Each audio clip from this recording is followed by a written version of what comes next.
ഇത്തരം കാര്യങ്ങളിൽ സാധാരണഗതിയിൽ നല്ല നിലക്ക് അവിടെ ഇടപെട്ടുകൊണ്ടിരിക്കുന്ന ഒരു പൊതുപ്രവർത്തകനാണ് ആ ജില്ലയിലുള്ള CPIM-ൻ്റെ ജില്ലാ സെക്രട്ടറി റഫീഖ്. ആ ചെറുപ്പക്കാരനും അവിടെയുണ്ട്, ഇദ്ദേഹത്തിൻ്റെ കൂടെ നിൽക്കുന്നു, ഇദ്ദേഹത്തിൻ്റെ കൂടെ പോകുന്നു.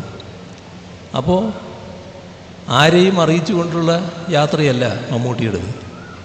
സ്വാഭാവികമായി അദ്ദേഹം ഈ ചെറുപ്പക്കാരനോട് പറയുകയാണ്, നിങ്ങൾ ക്ഷണിച്ചിട്ട് ഞാൻ വന്നതല്ലാലോ, നിങ്ങൾ എൻ്റെ കൂടെ തന്നെ ഇങ്ങനെ നടക്കുമ്പോൾ അത് മറ്റു രീതിയിൽ ചിത്രീകരിക്കപ്പെടില്ലേ എന്ന് പറഞ്ഞാൽ, നമ്മുടെ കേരളത്തിൽ എന്തും വിവാദമാക്കാൻ ശ്രമിക്കുന്നവരുണ്ടല്ലോ, ആ വിവാദത്തിനൊരു അവസരമുണ്ടാക്കി കൊടുക്കൂലേ എന്നാണ് മമ്മൂട്ടി സൗദ്ദേശത്തോടെ ഉദ്ദേശിച്ചിട്ടുണ്ടാകുക. ഇത് തീർത്തും വ്യക്തിപരമായി പറഞ്ഞൊരു കാര്യമാണ്, ഒരു ക്യാമറയുടെയും മുന്നിൽ പറഞ്ഞതല്ല.